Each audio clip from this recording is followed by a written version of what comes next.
un anneau pour les contrôler tous. Bonjour à tous, aujourd'hui je vous montre comment faire ce superbe anneau à l'intérieur de DaVinci Resolve dans sa mouture gratuite. C'est un logiciel que vous ne payez pas pour pouvoir faire ça.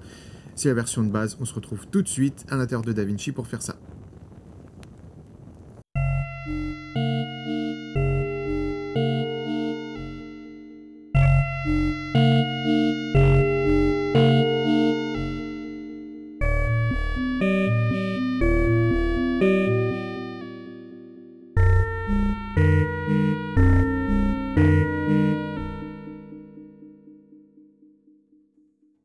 Bien, on se retrouve directement dans le logiciel DaVinci. Si vous entendez hurler, c'est qu'il y a beaucoup de vie chez moi en ce moment.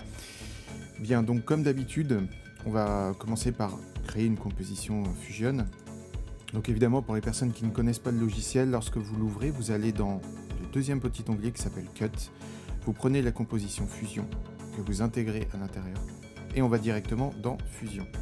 Là, ça va être très rapide pour la méthode basique. Après, vous pourrez la faire évoluer en rentrant dans les données ici qui vont s'afficher. Donc on va dans Templates, Particles, parce que c'est encore une particule.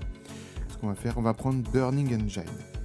Alors ça, pour vous donner un ordre d'idée, c'est quelque chose que vous pourriez utiliser. Donc là on connecte, évidemment, une fois que ça apparaît ici, vous prenez le petit carré, pour les personnes qui ne connaissent pas, vous le mettez sur l'autre, sur le Media Out, qui vous permet de sortir l'effet pour la mettre dans la timeline. En fait, l'effet est ici. Si vous ne faites pas ça, je vous montre, hein. Si vous ne faites pas ça, bon, bah, il n'apparaît pas, il ne se passe rien. Donc, vous revenez au début.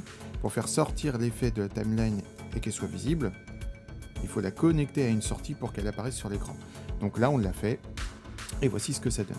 Donc là, c'est le temps que ça charge, hein, mais vous avez pu le voir au tout début. Donc c'est extrêmement intéressant puisque vous pouvez le modifier un peu comme vous voulez. Je trouve ça vraiment très bien. Si vous n'avez pas beaucoup de moyens, que vous voulez faire un court-métrage, une fois encore, ben, c'est une solution qui est, ma foi, extrêmement intéressante. Donc voilà, c'était la vidéo du jour. J'espère qu'elle vous aura plu. Je vous dis à très vite pour un nouveau tutoriel. C'était l'horrible Freddy. N'oubliez pas à vous abonner, mettez un petit like et puis partagez la vidéo si elle vous plaît. Ça pourra faire découvrir un plus grand nombre comment faire des films, des courts-métrages et autres sans grands moyens. Allez, salut tout le monde!